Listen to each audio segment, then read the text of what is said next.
vez en Tijuana, entonces. Sí, la primera vez. Tijuana está feo. Está feo. Pero geográficamente está muy bien. ¿Y ustedes se quedaron porque sí está feo? Porque Que Monterrey es una ciudad bonita. Muy bonita. Yo me acuerdo que fui cuando tenía como 15, 10, 16 años y estaba muy bonita. Es muy grande. Sí. En Monterrey no nos dio por sacar la visa. Sí. Ahí teníamos todo. Ujú. Pero ya cuando llegamos aquí a Tijuana, sí nos quedó claro que lo bonito de Tijuana era San Diego. La ocupábamos sí o sí. Y pues sí, la sacamos de allá. Sí. ¿Y ustedes van mucho? Sí. Sí.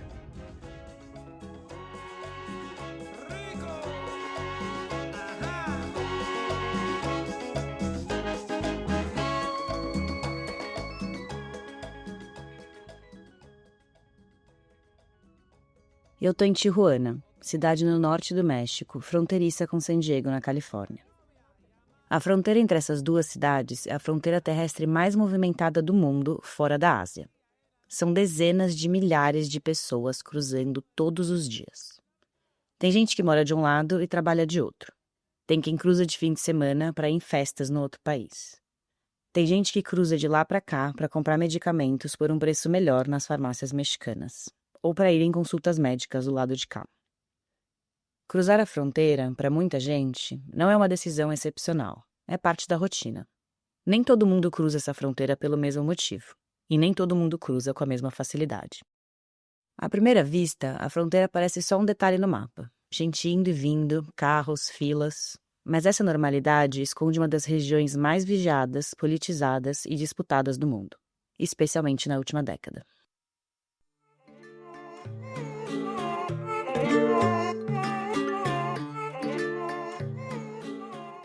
Eu sou Amanda Areias, e você está ouvindo Seguimos, um documentário em áudio de 4 episódios sobre a imigração latino-americana em direção ao norte. Essa é uma história, basicamente, de sonhos quebrados, trazendo relatos e informações raramente mencionados nos noticiários. Porque para compreender a questão migratória nessa parte do mundo, é necessário mais do que ler manchetes. É necessário coragem, memória e uma boa dose de senso crítico.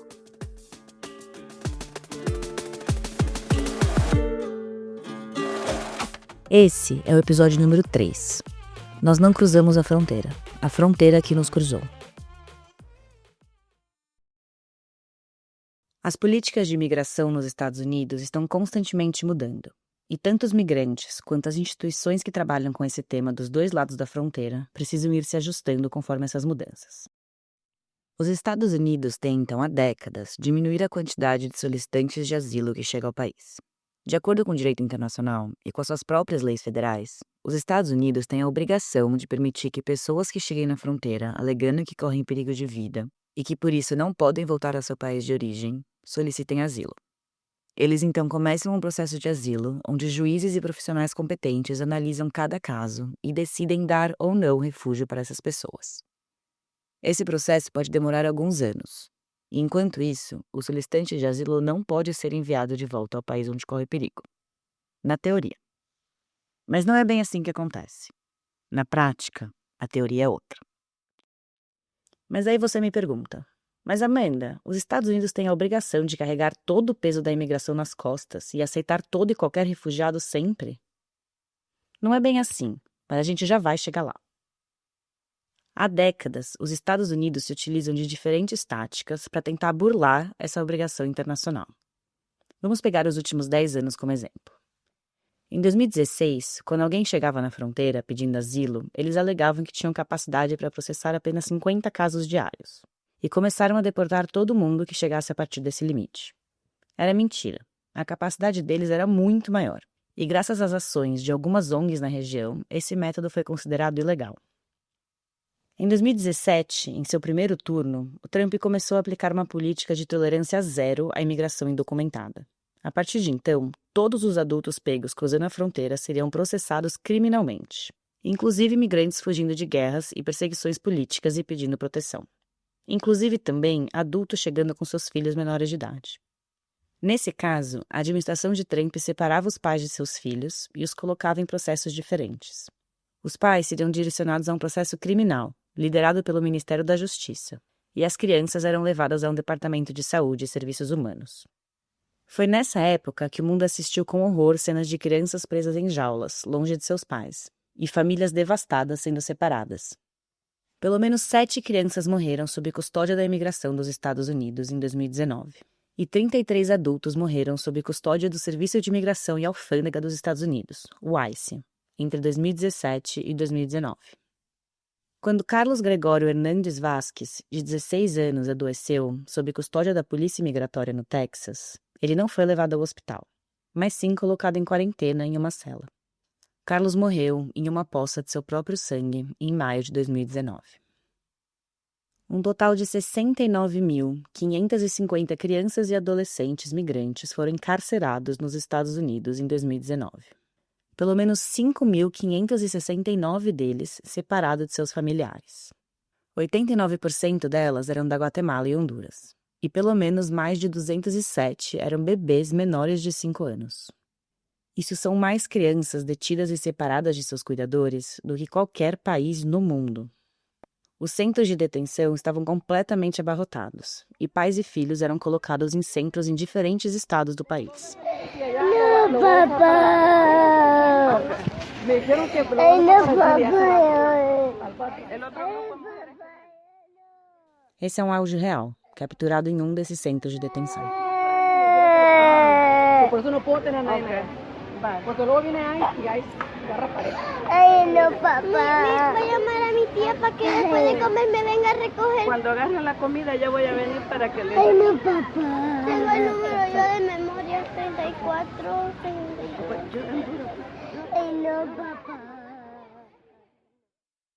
Cenas de crianças gritando enquanto eram puxadas por policiais de um lado e por seus pais também chorando de outro eram comuns.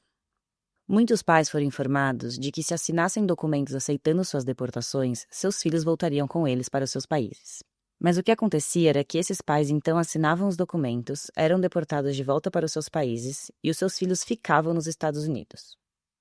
Em alguns casos, chegou a demorar anos para que essas famílias fossem reunidas de novo.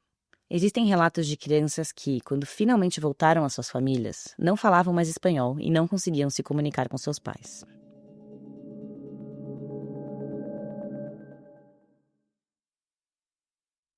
A separação de famílias não foi um triste efeito colateral da política trumpista. Era a estratégia. Propositalmente a estratégia. Foi a tática que eles usaram para tentar fazer com que as pessoas e famílias parassem de cruzar a fronteira. Acontece que essa política não teve o efeito que a administração de Trump imaginava. Solicitantes de asilo latino-americanos continuaram chegando na fronteira em números significativos. O Trump subestimou a natureza e a intensidade das motivações latino-americanas para migrar. Em 2019, os Estados Unidos, então, adotaram a política chamada Remain in Mexico. Você pode começar seu processo de solicitação de asilo, mas você tem que esperar pelo resultado no México. E a gente já sabe como o México é perigoso para essas pessoas, né? Mas, de acordo com os Estados Unidos, isso não era problema deles. Depois, em 2020, eles adotaram o Title 42, que durou 3 anos. Eles alegavam que, por conta da pandemia, ninguém mais poderia entrar no país. Mas os Estados Unidos não fecharam por 3 anos suas fronteiras para o turismo também. Os que não poderiam mais entrar eram somente os solicitantes de asilo. Na verdade, nem todos os solicitantes de asilo. Em 2022, enquanto o Title 42 ainda estava vigente, os Estados Unidos abriram as portas para solicitantes de asilo vindo da Ucrânia. Latinos não podiam entrar, supostamente por causa da pandemia, mas ucranianos sim. Os ucranianos eram tratados com respeito e recebidos de braços abertos pelo governo estadunidense. Esses refugiados, europeus e brancos, eram humanizados, tanto pelo governo quanto pela mídia. Como de fato devem ser, diga-se de passagem. Mas os latinos seguiam sendo expulsos do país e proibidos de solicitar refúgio. Quando, em 2023, a pandemia já não podia mais ser usada como desculpa, veio então o Title 8. Vocês podem chegar ao país e solicitar asilo. Mas quem não cumpre os rigorosos requisitos para isso será deportado de volta para o seu país de origem sem acesso a um processo digno e uma decisão de um juiz de imigração. E caso tentem entrar aqui de novo, serão presos. Depois, ainda em 2023, implementaram o CBP-1, um aplicativo que permitiu os solicitantes de asilo agendar horários em pontos de entrada da fronteira dos Estados Unidos com o México, ao invés de chegar de forma ilegal e se entregar à imigração. Durou 2 anos. Em janeiro de 2025, em seu primeiro mês no cargo, Trump cancelou todas as solicitações. E quem tinha horário agendado para qualquer dia, perdeu. Foi o caso do Pepe, que conhecemos nos episódios anteriores, lembra dele? O Pepe tinha seu horário marcado com a imigração dos Estados Unidos para o dia 30 de janeiro. Quando quitan CBP-1, me salió a cita para el 30 de enero. Então, quando eles cancelam o CBP-1, a minha entrevista estava agendada para o dia 30 de janeiro. Eles cancelaram dia 19, durante a madrugada. Dia 20 tinha gente que já estava lá, pronto, e não conseguiu passar. Aqui tinha gente com passagem comprada quando eu cheguei. Cancelaram de todo mundo, sem avisar ninguém. Quem tinha hora marcada para o dia 20, dia 21, dia 30, todo mundo perdeu. E todo se perdeu. Trump começou, então, novamente, uma política de tolerância zero à imigração indocumentada e solicitação de asilo, que dura até hoje, mas dessa vez ainda mais estrita do que no seu primeiro mandato. O que temos hoje é uma fronteira mais militarizada do que nunca. Trump está aumentando os muros que já existiam e construindo muros onde antes não havia, separando os Estados Unidos do México de ponta a ponta do país. Ele também contratou a maior empresa privada de armamentos de Israel para construir torres de vigilância na fronteira. Tem milhares de soldados, drones, helicópteros, embarcações navais e tanques de guerra ao longo dela. Nenhuma nova solicitação de asilo está sendo aceita. Os casos de asilo que já estavam em andamento nos Estados Unidos também estão sendo cancelados. E latinos que moram nos Estados Unidos estão sendo deportados em massa, novamente separando famílias e prendendo pessoas inocentes. Mas ainda assim tem gente cruzando. Tem pessoas cruzando por caminhos subterrâneos, com equipamentos de mergulho por debaixo do mar, ou pagando policiais estadunidenses na fronteira. São poucos, mas ainda tem. Y bueno, ahora con Donald Trump nos esperan 4 años de mucho odio. Vamos a tener que tragarnos mucho odio. Y a la espera de ver como sociedad cómo salimos y qué decidimos. E bom, agora com Trump, a gente vai ter 4 anos de muito ódio. A gente vai ter que engolir muito ódio. E vamos ver como nós, como sociedade, vamos conseguir sair disso. Esse é o Mário. Mário é licenciado em estudos latino-americanos, licenciado em Direito e mestre em estudos sobre imigração. Ele também trabalha como coordenador de incidência em um albergue para imigrantes na Cidade do México. Y bueno, después de enero de 2025, cuando uno de sus E bom, depois de janeiro de 2025, quando um dos seus primeiros atos, depois de tomar posse como presidente, é cancelar todo o sistema de asilo dos Estados Unidos, é aí que as pessoas começam a encarar um vazio em relação ao que tinham projetado como projeto de vida. E a partir daí, enfim, teve gente que decidiu seguir adiante, teve quem decidiu voltar, e tem quem está até hoje num limbo, esperando algum milagre para conseguir atravessar. Por que você acha que eles escolhem vir para o México? Por que nenhum outro lugar da América Latina? Eu não acho que escolham. Acho que eles estão sendo obrigados a ficar no México. Eles estavam no meio de um processo migratório em que enfrentaram políticas de contenção e acabaram presos, num período de espera ou num limbo de espera no México, com os desafios diários que eles precisam enfrentar, porque também não existe uma política migratória mexicana. Então isso é muito complicado. E como eu comentava, se a gente volta para o dia 20 de janeiro, quando Trump tomou posse, a partir do dia 20 de janeiro, os dias aqui ficaram muito difíceis. Muito difíceis. A gente tinha naquele momento aqui no albergue umas 150 pessoas, quase 200. E começou um ambiente coletivo de depressão. Tinha uma tristeza coletiva. Principalmente porque o trânsito migratório perdia um pouco o sentido final. E não é que as pessoas tivessem... Muitas não têm a opção de voltar. Muitas venderam suas casas, muitas se endividaram para conseguir fazer a viagem, que não é nada barata. E muitas são perseguidas nos seus países, então não podem voltar. Então, tudo que eles tinham atravessado, tudo que eles tinham caminhado, tudo que tinham vivido em termos de experiência, tanto de sofrimento quanto de alegria, de repente perdeu um pouco o sentido. Sabendo que as possibilidades, não apenas de entrar nos Estados Unidos, mas de conseguir imaginar uma permanência regular lá, uma permanência protegida lá, foram por água abaixo. Aqui, a gente sentou para pensar no que a gente podia fazer. Uma coisa que a gente sempre teve muito claro é que, como um fenômeno, a migração sempre vai nos superar. Sempre vai escorrer pelas nossas mãos. Nesse sentido, a gente sabe que a gente está sempre correndo atrás da imigração. E a gente nunca tinha se deparado com essa situação. Pessoas que migravam, mas que já não tinham destino. Isso não tinha acontecido com a gente. Ou pelo menos não na magnitude que agora estava acontecendo. E aqui no albergue, o que a gente fez, ou o que a gente escolheu fazer, foi a festa. Elevar os ânimos, antes de seguir qualquer outro tipo de processo. Então foram meses em que a gente reforçou o atendimento, tanto psicológico quanto psiquiátrico, e também no ambiente festivo. Foi uma das saídas que a gente chegou, porque a gente pensava, se a gente oferecer documentos, eles ainda não têm cabeça para pensar nisso. E se a gente pressionar, vamos gerar mais angústia. A gente tira do abrigo e vão para onde? O que a gente pode fazer?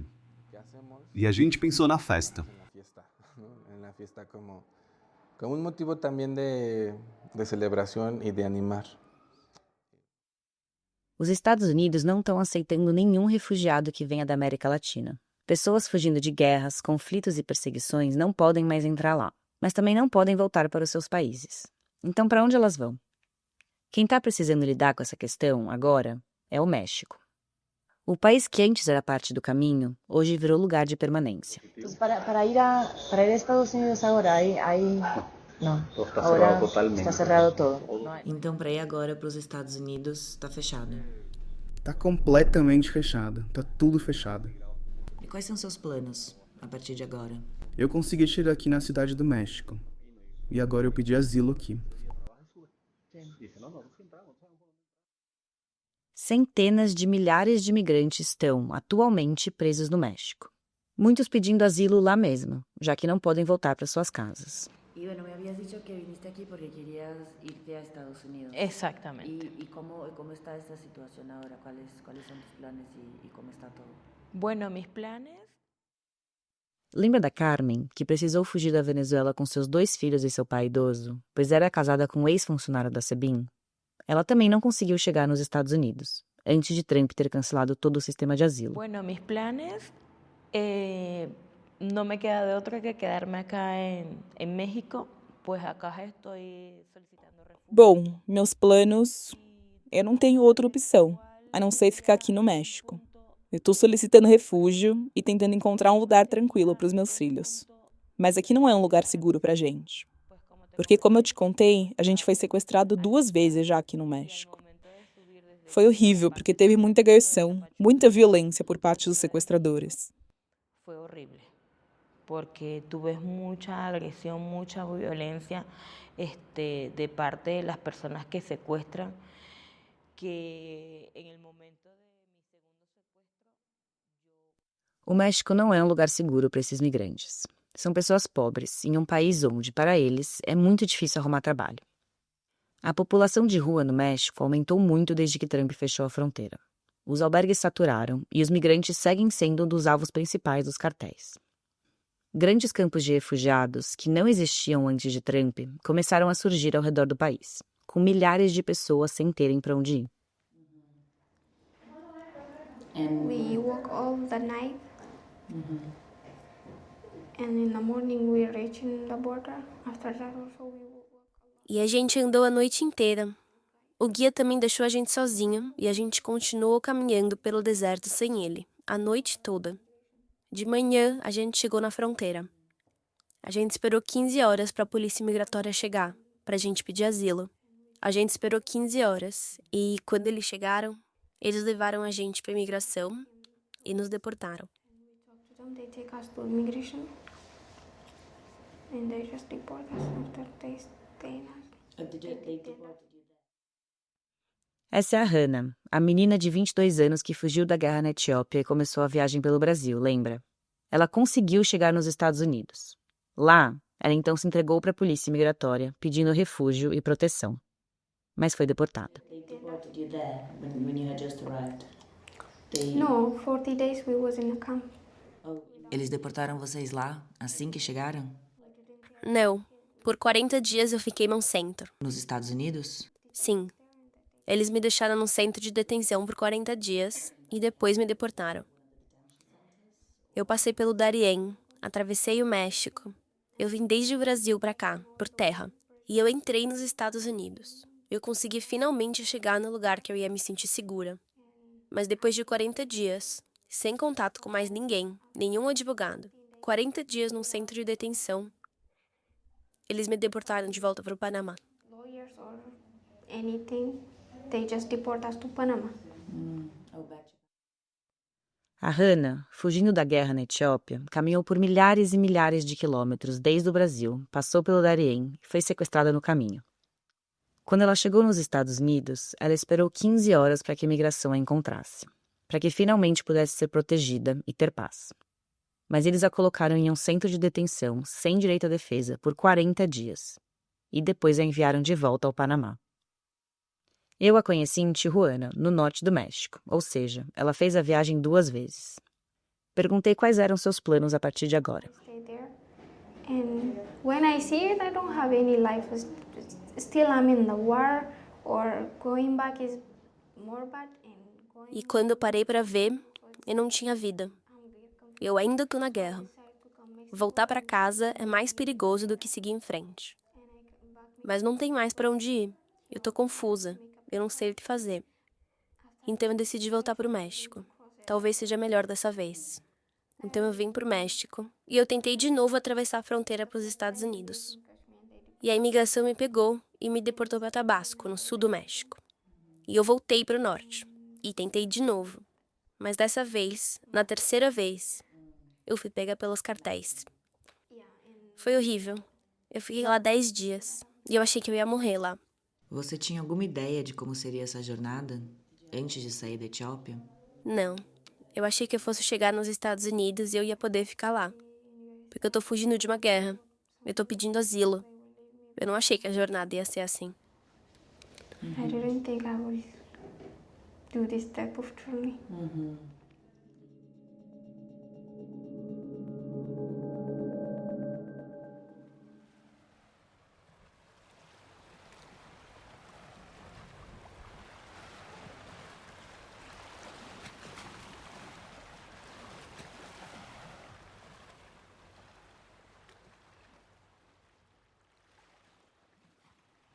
Eu tô numa praia de frente para o mar.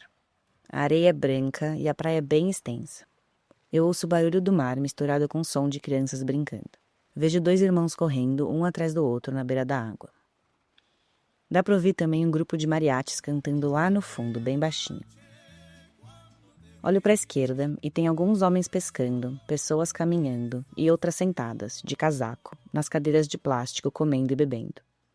Vejo também vendedores ambulantes, vendendo salgadinhos, refrigerantes, trancinha de cabelo. Na minha direita, tem um muro, bem no meio da praia, cortando ela no meio. Vejo o começo do muro, dentro do mar. Mas ele continua, chega na areia seca e segue até não dar mais para ver seu fim. Mas não é um bloco sólido de concreto como você pode imaginar um muro. É um muro formado por grossas colunas verticais de metal, colocadas bem juntas umas das outras, para impossibilitar a passagem de pessoas, mas ainda fazendo ser possível ver o outro lado. Tipo uma cela de prisão. Do outro lado é a mesma praia, mas parece um mundo completamente oposto. Aqui, em Tijuana, tem gente, tem música, tem crianças brincando. Do lado de lá, na Califórnia, é uma praia vazia. Não tem nenhuma pessoa, nenhuma construção. O muro é inteiro grafitado, com diferentes desenhos e mensagens. Paz e descanso para os que não conseguiram. Nenhum ser humano é ilegal. Viajar sem muros. Essas são algumas das mensagens escritas. Também vejo a clássica parede com fotos de imigrantes desaparecidos, como vi em vários outros lugares do México. O céu tá azul. Quase não tem nuvens hoje. É um dia bonito. E esse dia de sol, de alguma forma, não combina com o peso desse lugar. Alguns turistas chegam, tiram fotos, fazem selfies, andam até o muro e ficam também olhando pelas brechas para o lado estadunidense. Eu vi o muro pela primeira vez no dia anterior, quando pousei em Tijuana. Eu estava longe dessa praia, mas peguei um Uber até o hotel e grande parte do caminho foi ao lado dele. O assunto com o motorista também foi ele. Sí, ¿verdad? Porque no hay muchos cruces ya. Sí. La gente no está yendo. Me imagino. Y me imagino que el muro tampoco era así de grande antes. Antes No, de él. Antes de él no. No. No, ese es un tipo pensar cómo la historia lo va a recordar. Sí, sí. O sea, en eso no piensa. Porque si Pero no, él cree que está haciendo cosas increíbles. Sí. Que la historia se va a recordar de él como un hombre grande. Yo creo que Hitler le va a quedar pensaba corto. lo mismo, por supuesto, sí. Hitler le va a quedar corto. Este hombre va a ser el más odiado en la historia. Sí. Sí, está tremendo. Su muerte no va a ser nada agradable. O muro que separa Tijuana da Califórnia é um assunto recorrente aqui na cidade. Ele se impõe no cenário local, tanto física quanto ideologicamente. É um símbolo de poder, da diferença de poder e direitos entre os dois lugares que o muro separa. Mas as consequências desastrosas desse muro não são apenas humanitárias.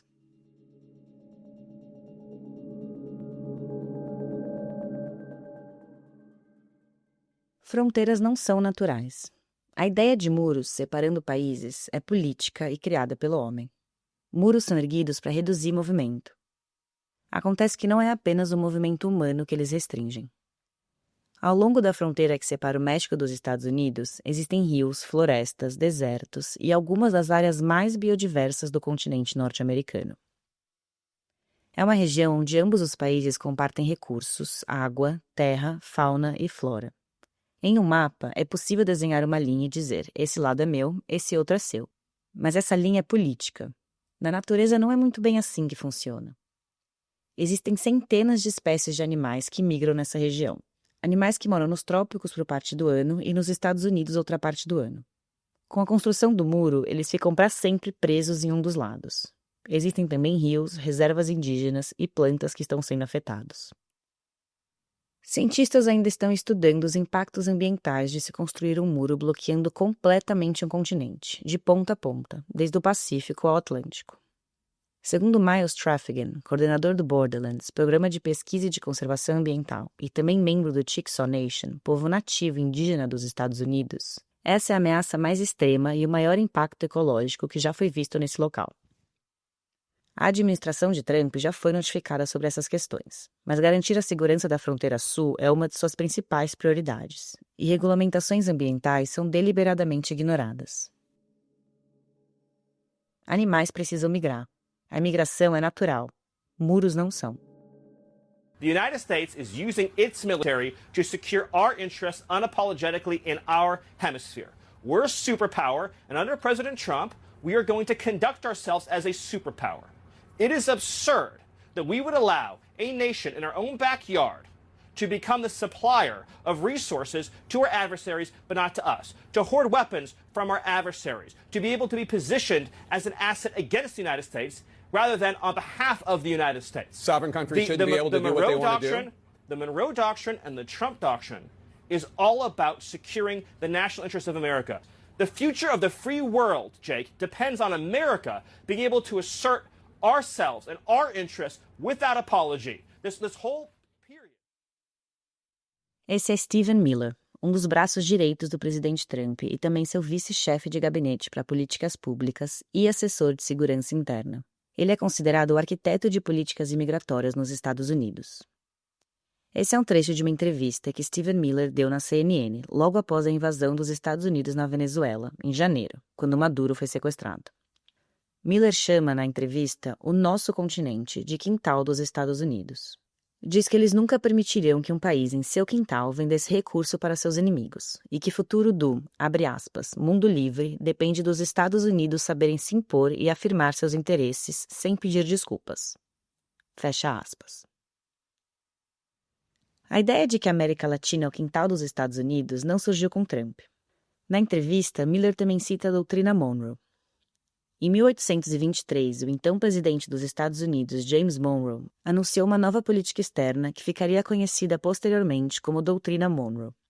Essa era uma época em que as colônias no continente americano estavam, pouco a pouco, conseguindo sua independência da Europa. E James Monroe afirmava que as Américas não deveriam sofrer novas intervenções europeias e, em troca, os Estados Unidos prometiam não intervir nos assuntos internos da Europa. Na época, os países latino-americanos celebraram a Doutrina Monroe. Eles não a viram como uma doutrina para um possível neocolonialismo, mas sim como um movimento anticolonialista. Os Estados Unidos haviam sido o primeiro país do continente a conseguir sua independência, e outros países da região o tinham como exemplo, e pediam sua ajuda para também conseguirem se livrar do imperialismo europeu. Mas um novo tipo de imperialismo estava por vir. Os Estados Unidos, então, começaram uma onda de novas intervenções, invasões, golpes, sanções e suporte a regimes autoritários e ditaduras na região. A doutrina Monroe não foi criada porque os Estados Unidos acreditavam na liberação e na soberania dos países latino-americanos. Foi criada porque eles também queriam acesso aos nossos recursos. Isso se intensificou ainda mais durante as décadas da Guerra Fria, quando os Estados Unidos intervieram em praticamente todo o continente sob o pretexto de estar lutando contra o comunismo. Vamos de um pouco de história? Senta que lá vem a história. Oye, nena, vamos para la fiesta. Começamos com Cuba como exemplo.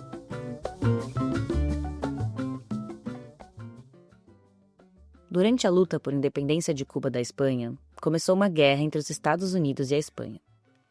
Os Estados Unidos, na época, garantiram ao país caribenho que os ajudariam em sua luta pela independência sem pedir nada em troca. Eles diziam que, assim que a ilha se visse livre do colonialismo espanhol, iriam embora de Cuba para que a população local organizasse seu próprio governo. Mas não foi bem assim que aconteceu. Alguns meses depois, a guerra entre Espanha e Estados Unidos acabou, com a vitória dos Estados Unidos. Foi assinado então, em Paris, um tratado de paz entre esses dois países, onde foi combinado que os Estados Unidos pagariam à Espanha $20 milhões e, em troca, receberiam Cuba, Porto Rico, Guam e Filipinas. Isso foi combinado sem a participação de ninguém representando Cuba, que foi literalmente comprada da Espanha pelos estadunidenses. Ao invés de dar a Cuba a prometida independência, os Estados Unidos instauraram ali, então, uma ditadura militar. Cuba deixou de ser colônia da Espanha para, pelos próximos 4 anos, ter sua economia e política sob total controle dos Estados Unidos. Ao final dessa ocupação militar, os Estados Unidos permitiram que Cuba organizasse seu próprio governo, mas com uma condição. Eles teriam que adicionar a Emenda Platt em sua Constituição. A Emenda Platt tinha muitos pontos. Entre eles, dizia que Cuba não podia fazer negócios com outros países sem a permissão dos Estados Unidos. As finanças de Cuba seriam controladas pelos Estados Unidos. Os Estados Unidos poderiam intervir em Cuba quando quisessem. Cuba não poderia questionar qualquer coisa que tivesse acontecido nos últimos 4 anos de ocupação, e os Estados Unidos poderiam estabelecer bases militares permanentes na ilha. É daí que vem a base militar estadunidense em Guantánamo, que existe até hoje e segue sendo palco de diversas violações de direitos humanos e torturas cometidas pelos Estados Unidos. Bom, o combinado era que os Estados Unidos deixariam a ilha, mas seguiriam tendo completo controle sobre ela. Durante as próximas décadas, e mesmo depois da Emenda Platt ter sido revogada em 1934, os Estados Unidos se recusaram a retirar a base militar em Guantánamo e seguiram tendo grande influência na ilha. Controlavam presidentes, intervinham quando queriam. Cuba, em um momento, foi conhecida como a Las Vegas do Caribe, principalmente durante a proibição nos Estados Unidos, quando a venda e o consumo de álcool foram proibidos. O turismo de estadunidenses em Cuba era enorme. Haviam muitos resorts e cassinos na ilha abertos por eles. Eles tinham negócios, terras e eram donos de grande parte do país. Em 1952, o ex-presidente Fulgêncio Batista, apoiado pelos Estados Unidos, dá um golpe de Estado e começa então uma ditadura sanguinária em Cuba, com muitos mortos e repressão. Começa aí, então, um movimento revolucionário contra Fulgêncio. E 7 anos depois, Fidel Castro toma o poder na ilha. Fidel, nessa época, ainda não era comunista, mas era contra a presença tão imponente dos Estados Unidos em seu país. Eles eram os donos de tudo. Fidel começou a expulsá-los da ilha. Expulsou empresas de resort, cassinos, as companhias de açúcar controladas pelos norte-americanos. Fez também uma reforma agrária. As terras da ilha eram, até então, majoritariamente controladas por estadunidenses. Ele tirou suas terras e as dividiu entre os trabalhadores de campo cubanos. Os Estados Unidos não estavam felizes, pois estavam perdendo dinheiro, terra e poder. Durante os próximos anos, o governo dos Estados Unidos tentou diversas vezes assassinar Fidel Castro. A CIA invadiu e atacou Cuba em 1961, mas perdeu. Os Estados Unidos começaram, então, a criar várias sanções contra a ilha. para tentar enfraquecer o governo de Fidel, e a segue criando e aumentando até hoje em dia. Os Estados Unidos proíbem exportações de bens e serviços a Cuba, proíbem transações com Cuba, proíbem a importação de qualquer produto cubano ou de produtos de outros países que tenham matéria-prima ou peças de origem cubana. Assim, outros países também são forçados a parar de negociar com Cuba. Também banem o acesso de Cuba ao sistema bancário estadunidense, cidadãos estadunidenses são proibidos de viajar a Cuba e ativos cubanos nos Estados Unidos são congelados. Essas são apenas algumas entre centenas de outras sanções. Cuba fica completamente isolada do mundo ocidental e de todas as economias capitalistas. Em 1960, o governo dos Estados Unidos assina um documento dizendo que o objetivo do embargo é fazer com que a população cubana passe fome, para que assim se revoltem contra o governo. Isso está documentado. Os Estados Unidos dizendo que o objetivo das sanções é que a população cubana passe fome. E o embargo segue aumentando até os dias de hoje. Desde 1992, a ONU demanda anualmente o fim do embargo dos Estados Unidos a Cuba. Anualmente, os Estados Unidos, junto com Israel, recusam. Cuba hoje não é mais uma ameaça aos Estados Unidos. Fidel Castro morreu faz anos, e há anos a Guerra Fria terminou. Mas o embargo que os isola do resto do mundo continua. Em 2017, quando Trump é eleito pela primeira vez, ele cria 253 novas sanções a Cuba, os deixando ainda mais isolados do resto do mundo. Hoje, grande parte da população cubana está no exílio. 2,5 milhões de cubanos vivem atualmente nos Estados Unidos. Cuba é o quarto país latino-americano com mais imigrantes em solo estadunidense.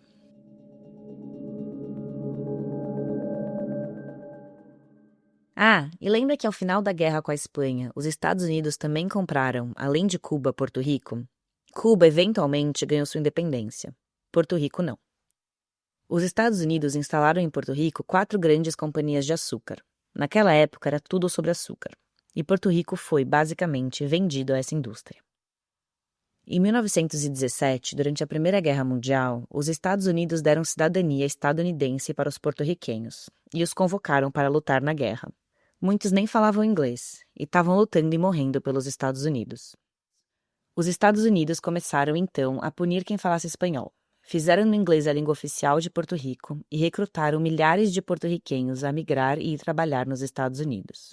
Em 2003, o número de porto-riquenhos morando nos Estados Unidos superou o número da população vivendo em Porto Rico. Hoje, Porto Rico é considerado uma colônia moderna dos Estados Unidos. Porto-riquenhos são cidadãos estadunidenses, mas não votam nas eleições presidenciais e não possuem representantes com voto no Congresso, mesmo estando sujeitos a impostos federais e leis americanas.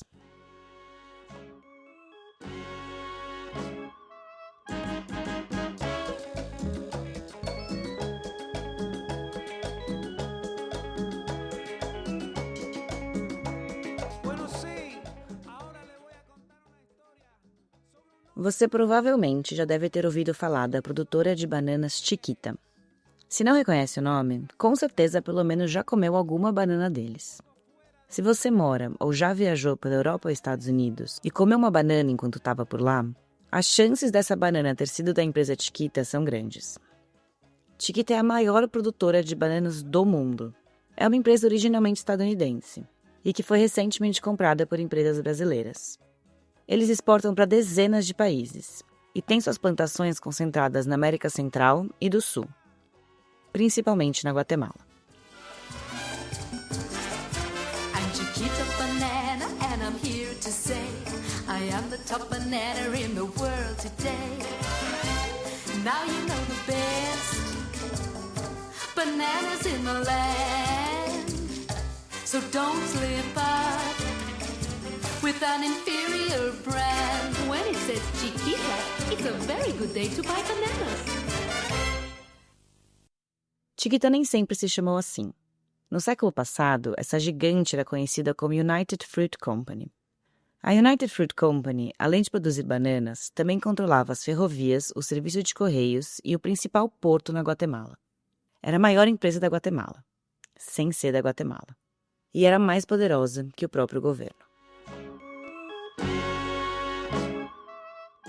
Em 1950, Jacobo Arbenz foi eleito presidente na Guatemala. Ele foi o segundo presidente democraticamente eleito no país e assumiu em 1951. Arbenz estava determinado em reduzir a pobreza na Guatemala e, para isso, anunciou uma reforma agrária. Qualquer terra não produtiva, maior que 270 hectares, seria desapropriada pelo governo. Nessa época, 70% das terras na Guatemala eram controladas por menos de 3% de proprietários. O maior deles era a United Fruit Company, que tinha 240 mil hectares de terras no país, e a maior parte dessas terras não estava sendo usada. No total, a reforma agrária levou à desapropriação de 600 mil hectares de terras privadas, que foram entregues a 100 mil famílias rurais, beneficiando cerca de 500 mil de pessoas, sendo os principais beneficiados comunidades indígenas. Desses 600 mil hectares, 80 mil eram da United Fruit Company. E não, o governo não roubou as terras da empresa. Ele pagou a United Fruit Company por elas. Arbenz ofereceu o valor que a própria empresa declarava em seus impostos que essa terra valia. Mas a United Fruit Company sonegava seus impostos. A terra valia muito mais do que eles declaravam. E eles demandaram que o governo pagasse 16 vezes mais do que o valor que eles próprios haviam declarado anteriormente. O governo, obviamente, negou. E a United Fruit Company não gostou nem um pouco disso. A empresa tinha ligações fortes com o alto escalão do governo dos Estados Unidos. Eles tinham apoio no Congresso. Seus acionistas eram da Casa Branca. O diretor da CIA tinha vínculos profissionais e interesses ligados à United Fruit, e seu irmão, o secretário de Estado dos Estados Unidos, havia sido advogado da empresa. A United Fruit Company não era poderosa apenas na Guatemala. Ela era poderosa em Washington. E os Estados Unidos lançaram, então, uma operação junto à CIA que incluía a mobilização e o financiamento de grupos opositores a Arbenz, para derrubar o presidente de esquerda. Houve muitas manifestações contra o golpe na região. No México, o pintor Diego Rivera liderou protestos junto com sua esposa Frida Kahlo. Essa foi uma das últimas coisas que Frida fez em vida, já que morreria 2 semanas depois. Mas a operação foi bem sucedida. Os Estados Unidos conseguiram tirar o presidente eleito à força e as terras que haviam sido distribuídas foram devolvidas à United Fruit Company. Os Estados Unidos colocaram então no poder Carlos Castillo Armas, um militar, membro do partido de extrema-direita, ideologicamente alinhado aos Estados Unidos, que faria com que fosse muito mais fácil que empresas estadunidenses continuassem a operar e controlar o país centro-americano. Um famoso médico argentino chamado Ernesto Che Guevara estava vivendo na Guatemala durante o golpe. Depois que Arbenz foi retirado à força do poder, Che Guevara fugiu para o México, onde viria conhecer um advogado cubano chamado Fidel Castro, e juntos fariam uma revolução contra o ditador cubano Fulgêncio Batista, aquele que falamos mais cedo, lembra? A capa desse episódio é um dos murais de Diego Rivera, famoso muralista mexicano casado com Frida Kahlo. Diego Rivera pinta, nesse mural chamado Gloriosa Vitória, o militar Carlos Castillo Armas, dando a mão para John Foster Dulles, o secretário de Estado dos Estados Unidos, ex-advogado da United Fruit Company e irmão do diretor da CIA, que também está na pintura, sussurrando em seu ouvido. John segura uma bomba que tem o rosto de Eisenhower, presidente dos Estados Unidos na época, rodeado de corpos mortos, que representam as pessoas assassinadas durante o golpe. Na pintura também é possível ver oficiais do governo dos Estados Unidos, trabalhadores rurais da Guatemala protestando, bananeiras e caixas de banana. O país entrou, então, numa ditadura, com muita repressão e uma longa guerra civil. O governo, o mesmo que foi colocado no poder pelos Estados Unidos e que seguiu tendo seu apoio, começou um genocídio e uma limpeza étnica no país. Foram 36 anos de guerra civil. 200 mil mortos, incluindo crianças e bebês. Mais de 50 mil desaparecidos. 83% dos desaparecidos e executados eram indígenas, maias. 93% dos assassinatos foram cometidos pelas forças militares. Os Estados Unidos nunca pararam de oferecer financiamento, armas e treinamento aos militares da Guatemala. Muitos civis fugiram durante a guerra, e nos anos 80, enquanto a guerra ainda acontecia, de todos os solicitantes de asilo chegando nos Estados Unidos vindo da Guatemala, menos de 2% foi aceito no país. Hoje, 30 anos depois do final da Guerra Civil, a promessa de paz e de democracia na Guatemala segue sendo uma ideia distante. A las fuerzas armadas que combaten en el oriente de la República, impidiendo sus operaciones, y hoy mismo han bombardeado y hundido a un barco mercante inglés que cargaba algodón en el puerto de San José. ¿En nombre de qué hacen esas barbaridades? ¿Cuál es su bandera? Todos la conocemos también. Han tomado de pretexto al comunismo. La verdad es muy otra. La verdad hay que buscarla en los intereses financieros de la compañía frutera y en los de los otros monopolios norteamericanos que han invertido grandes capitales en América Latina, temiendo que el ejemplo de Guatemala se propague a los hermanos países latinoamericanos. El tiempo se encargará de demostrar que lo que ahora digo es verdad.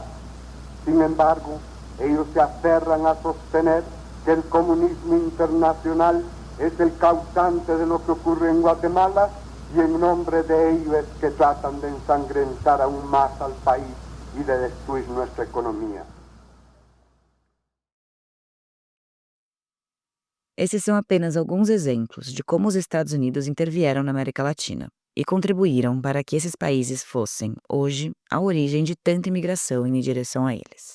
Mas Cuba, Porto Rico e Guatemala estão longe de serem os únicos países que foram negativamente impactados pelas políticas externas do país mais rico do mundo. Na Nicarágua, por exemplo, os Estados Unidos ocuparam o país por 20 anos, seguidos por uma ditadura de mais de 40 anos. Quando o regime caiu, em 79, começou um período de guerra civil, que durou mais 10 anos, onde os Estados Unidos apoiavam e financiavam um dos lados, com o lucro de armas que vendia ilegalmente ao Irã. O conflito deixou 50 mil mortos. Os Estados Unidos também sabotaram portos da Nicarágua com minas navais, o que foi depois declarado pela Corte Internacional de Justiça como uma violação do direito internacional. El Salvador, por sua vez, viveu uma guerra civil brutal que durou 12 anos. Terminou em 92 e deixou cerca de 70 mil mortos. O governo militar no país foi fortemente financiado, treinado e armado pelos Estados Unidos. Washington apoiou forças estatais e esquadrões da morte responsáveis por massacres de civis. Mesmo diante de denúncias internacionais de violações sistemáticas de direitos humanos, a ajuda militar continuou. A guerra civil aprofundou a pobreza e a violência no país e impulsionou uma migração massiva. Durante a guerra, os Estados Unidos aceitaram menos de 3% das solicitações de asilo vindo de el-salvadorenhos. Hoje, mais de 2 milhões de salvadorenhos vivem nos Estados Unidos. El Salvador é o menor país da América Central, mas é a terceira nacionalidade latino-americana mais presente nos Estados Unidos, depois apenas do México e Porto Rico. A República Dominicana, por sua vez, teve uma ditadura brutal que durou 30 anos, apoiada e orquestrada pelos Estados Unidos. O ditador, Rafael Trujillo, protegeu os interesses das companhias de açúcar estadunidenses no país, torturando e prendendo organizadores trabalhistas dominicanos. Quando foi assassinado, Trujillo era um dos homens mais ricos do mundo. O país, então, elegeu um social-democrata para o poder. E pouco tempo depois, em 1965, os Estados Unidos invadiram novamente a República Dominicana, sufocando levantes em favor do presidente de esquerda e colocando, novamente, no poder um presidente que defendesse seus interesses. Hoje, mais de 2 milhões de dominicanos moram nos Estados Unidos. É a quinta nacionalidade latina mais presente por lá. Quando se trata do México, sua relação com os Estados Unidos é marcada por perda territorial, exploração econômica e migração forçada. Ao longo do século XX, mexicanos passaram a funcionar como mão de obra reserva nos períodos de crescimento dos Estados Unidos e como força descartável durante as crises. Em 1994, o Acordo de Livre Comércio entre os países da América do Norte, o NAFTA, aprofundou essa dinâmica. Abriu fronteiras para mercadorias, mas não para pessoas. Foi um desastre para trabalhadores rurais mexicanos.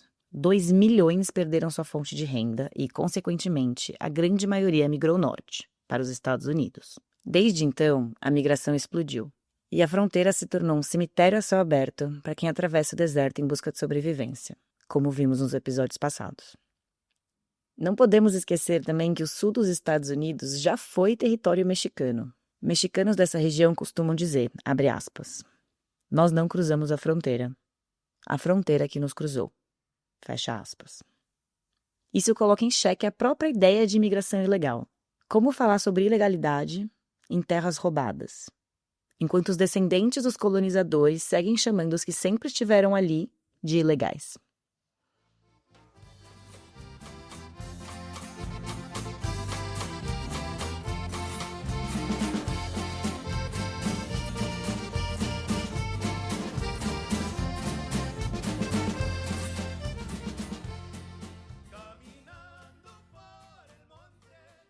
No Chile, o ditador Augusto Pinochet também foi apoiado pelos Estados Unidos durante o golpe de Estado de 11 de setembro de 1973, contra o presidente de esquerda Salvador Allende.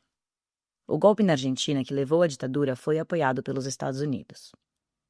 E o Brasil também não ficou de fora dessa. Os Estados Unidos apoiaram abertamente o golpe de 64.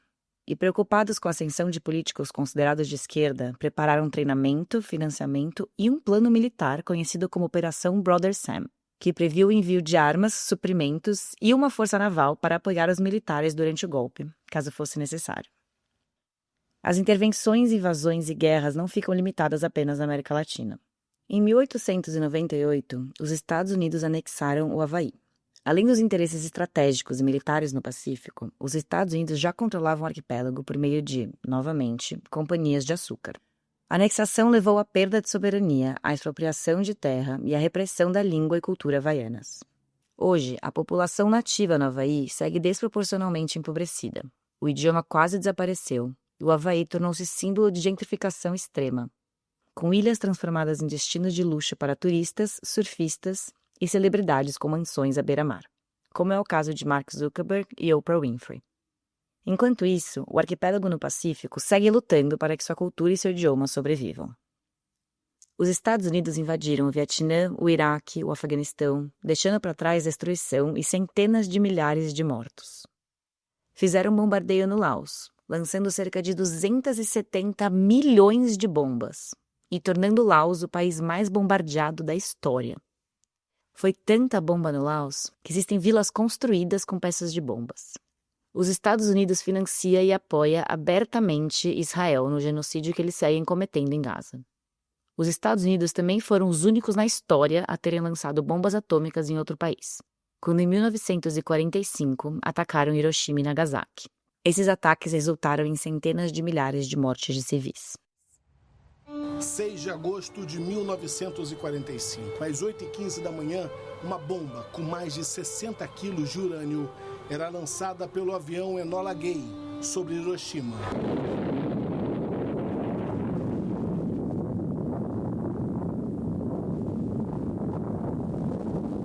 Em menos de um segundo, 70 mil pessoas estavam mortas, quase um terço da população local. Imagens que horrorizaram o mundo. O número de mortes dobraria em alguns meses por causa dos efeitos da radiação. 3 dias depois, outra bomba seria lançada em Nagasaki, com efeitos mortais semelhantes à anterior. Durante quase um mês, o Japão também seria...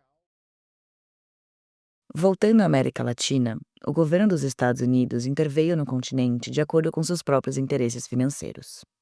E não é uma coincidência que a migração para lá venha precisamente dos países que os Estados Unidos intervieram, ocuparam e dominaram. Políticos e cidadãos estadunidenses têm a ideia de que as pessoas cruzando sua fronteira sul vêm de países distantes e pobres, que nada tem a ver com os Estados Unidos e que, no fim das contas, não deveria ser problema deles.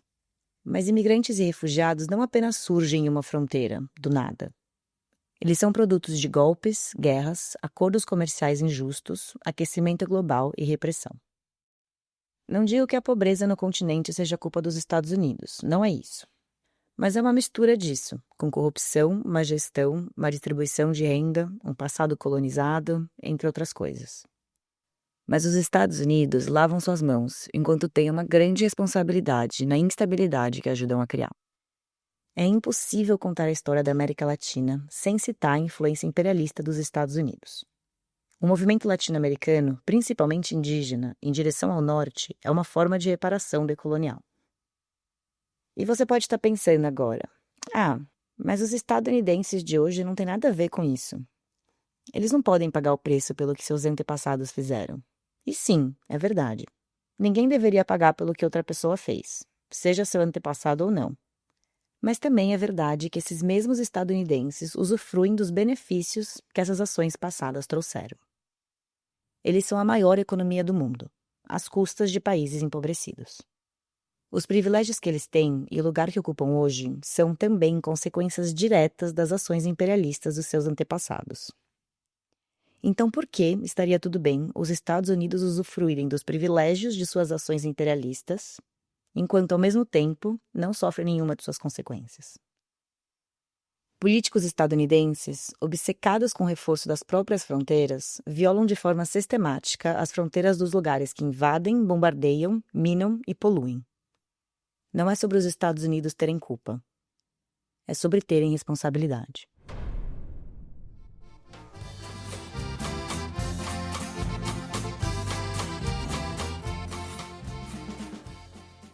Também existe uma ideia de que países como Estados Unidos e outros da Europa recebem muitos imigrantes e refugiados, que eles já estão saturados. Essa é a lista dos 5 países que mais aceitaram refugiados em 2025, segundo a ONU. Colômbia, Alemanha, Turquia, Irã e Uganda. E não é por causa do Trump que os Estados Unidos não estão nessa lista. Eles nunca estiveram nela. A ideia de que os Estados Unidos são um país generoso é falsa. Na realidade, eles acolhem menos de 1% de toda a população deslocada do planeta. Os valores que os Estados Unidos tanto pregam, liberdade, democracia, direitos humanos, servem para quem? Muitas pessoas que vivem nesses países empobrecidos ainda acreditam nesses valores. Elas migram para o norte em busca deles. Good afternoon, I'm Tom Holman. I'm the Acting Director of U.S. Immigration and Customs Enforcement, known as ICE. If you're in this country illegally, you should be uncomfortable, you should look over your shoulder, and you need to be worried. Get that message clear, that there is no safe haven here. We're going to look for you at your home, at place of employment. You are not welcome in the United States, and you will find no harbor here. Esse é o Tom Holman, ex-diretor interino do ICE, que hoje faz parte do governo Trump cuidando da fronteira. Nesse trecho, ele fala diretamente com os migrantes. Ele diz: se você entrou nesse país de forma ilegal, você deveria estar com medo. Você tem que estar em alerta. Ouça o que eu estou te dizendo. Você não está seguro aqui. A gente vai atrás de você. A gente vai na sua casa. A gente vai no seu trabalho. Você não é bem-vindo aqui. Você não está a salvo nos Estados Unidos. Os migrantes que eu conheci no México não necessariamente acreditavam no sonho americano. Na realidade, eles sentiam muita falta de seus países e era lá que realmente gostariam de estar. Mas suas vidas estavam em risco. E os Estados Unidos, aos olhos deles, continuam sendo um lugar seguro. Ni tampoco ni quería ser migrante. Lo menos que yo quería era irme a mi país. Tengo ahorita. Saí da Venezuela porque estavam me procurando.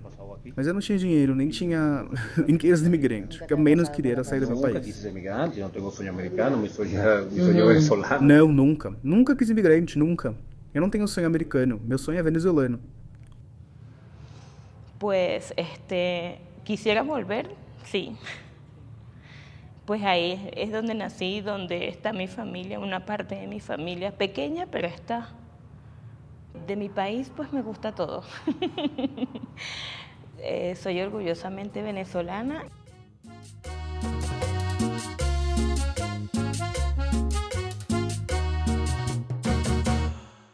Enquanto eu estudava para esse capítulo, uma pergunta ficava sempre me voltando à mente. A imigração latino-americana é uma imigração econômica, porque somos países pobres? Ou é uma imigração política, porque há séculos potências mundiais exploram nossas terras e bebem de nossas veias abertas?